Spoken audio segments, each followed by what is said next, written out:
Hello, everyone. Welcome back to the Friendship Studio. I'm Jack, and this is the place, the space that is dedicated to all things adult friendships in the modern world. And we are wrapping up this series, the final episode of this series about work friends. I don't believe in them. But we are talking about today in the final episode of this series, we're going to be talking about how to actually be friendly at work, because I do think that's important. How to be friendly at work without being too personal. Okay. And I'm very excited because I think a lot of people have issues around this. I'm very excited for this to be the last episode because, again, I want to talk about friendships, authentic, supportive friendships, and I don't believe they exist at work. So I still want to kind of give some advice slash my experience on how to have the best work experience if you're in like a traditional like work culture. We can talk about other things another time, like if you're in different other work environments or whatever. Maybe you work for yourself, and I think, to me personally, I think either entrepreneurship or when you own your own business and you're dealing with other business owners, I think those are kind of different. Like maybe you can have more natural friendships that way, but this is kind of more the typical like work environment. It doesn't matter what industry. I don't care if you're a server, I don't care if you are in tech, I don't care if you work at a school, whatever the case may be. We all need to kind of learn how to manage the workplace that we're in until we can either get out of it if we so choose. But if you're someone who enjoys that, um, here's some things that I think you can do to kind of stay friendly with people without becoming, you know, work friends, and also kind of maintaining those boundaries, right? Here's some things that I think we should not be talking about at work. So the three things that I have noticed that are just like no nos, do not talk about them at work, are going to be your finances, they're going to be your personal relationships, and they're going to be your health. But first, before we get into that, I really want to say that the reason why I think you should maintain a friendly nature at work or to be friendly with people is because it's really for you. I mean, work is hard enough, work culture is hard enough. And I do think if you're in it, then you kind of have to be strategic. And it doesn't hurt to have people on your side. It doesn't mean that you have to compromise your morals or anything like that. But I do think, certain ways that we can do that with being friendly is honestly just even saying good morning, hello, good morning, um, goodbye at the end of the day.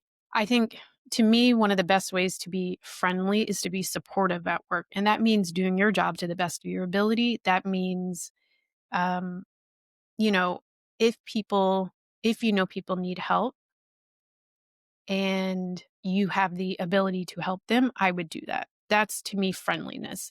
I think that's also kindness. And I don't believe in being nice because I think niceness is flaky, can be flaky. Hot take. I believe in kindness. I don't really believe in niceness. I have seen people at work that are quote unquote nice, but they kind of like switch depending on who's in front of them, right? But kind people, even if things get hard, they stand up for what they value. So when am talking about friendliness, I'm really talking about being kind, and I think that just allows for you to have an easier time at work. And I think it's good to be liked at work. It is helpful. Even if you're just liked for the fact that you do a good job and you're not a pain in the ass to work with. So say good morning, say goodbye, be kind. If you know someone is struggling and you can help with their workload, help them. And I think that's really the extent of it. You don't have to do much more than that. That's friendliness to me. Going back to the things that we should not be talking about at work, right? This is how we maintain that friendliness or that kindness without getting too personal. So, number one is do not talk about your finances. Don't talk about how much money you make, especially outside of work. And what I mean by that is, like, I actually do think it is important to have transparency, like pay transparency at work. So I do think that that can be helpful. I've worked at places where, you know, me and my coworkers, we found out that there was pay discrepancy going on for people who were doing the exact same thing, and it didn't kind of make sense. So I think that that can be helpful. I'm more so talking about if you are, and this is either direction, if you are having financial trouble, I would not talk to your coworkers about that. If you are doing really well, maybe you have investments. um, Another one I would not speak about is if you are building a business, if you have side hustles, anything like that. I just would not talk about your money outside of work, like outside of the pay that you get. Some people would even say, like, if you get promoted, don't talk about that. That's kind of like up to you. But that goes back to the original point that I've made in the first episode, which is like the very nature of modern work culture is so competitive that if you think that your coworkers who maybe you consider friends are going to still look at you the same if you start making more money at work, you get promoted or whatever. Like, if you think that's going to stay the same, you're probably going to be disappointed. So I would just stay away from talking about finances at work. And if you are talking about it for the pay transparency, make sure that you're doing it to, help everybody else. Like, maybe it's something where you're bringing that up to the managers or the board or whatever, but it needs to be for a reason. Don't just tell everybody like what you made, what your investment portfolio has, or like how your side hustle is doing so well. I wouldn't do that. The second one is don't talk about your personal relationships. You would be surprised at how much people spill about their personal lives, like their boyfriend, their girlfriend, their husband, their wife, their side chick, their side dude, their I mean, sometimes even people that they're dealing with at work, which is even worse, right? Even worse. Um but I would also even say I would not talk about your friendships, your outside friendships.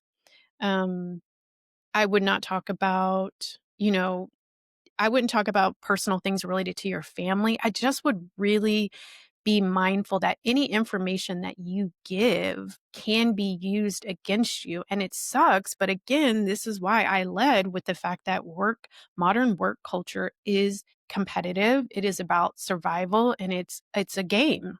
And so you don't want to give people too much of your information. And it doesn't even have to be terrible stuff that you're going through, in your personal relationships. It could even be that you're doing well. Like, you and your partner took a vacation. And again, that's kind of blending your personal life with your finances. It's just, I would stay away from those. And then the last one that I understand why someone would want to talk about it, especially if they think they're close to people at work, but I would really stay away from it. I would highly recommend to not talk about your health at work. I wouldn't talk about health challenges. I I really I wouldn't go there. Um, if it's something where you need your work to know about it, then that's for HR, if your company's big enough for an HR. But just talking about health challenges that you're going through or that your family's going through or whatever, again, I wouldn't do it. Anything that could be used against you, I would not, or anything that could be kind of spread. Even, it sucks, right? I'm a naturally optimistic person. I want to believe in the best in people. And I do think people are more good than not. But everybody, when it comes to their survival, they're going to put themselves first. And just having that in their mind, that they know what you're going through when it comes to a promotion, when it comes to whatever the case may be, making themselves look better to the higher ups. I would just stay away from that. I think the best examples I've seen of people who really do well at work are those who, again, are very supportive. They do a great job. They're very supportive to their coworkers. Um, they are kind no matter what room they're in, but you don't know a lot about them. You really don't. And I think that's the best way to keep yourself safe. And I think I'm just going to wrap it up there. I'm so curious to know if you're someone who has had work experiences where you've talked about your finances, you've talked about your health, you've just whatever the case may be, and it's not gone well. I'm very curious to know. Let other people know in the comments. And I'm very excited for the next series. So stay tuned. Thank you so much for listening, and I'll see you in the next one.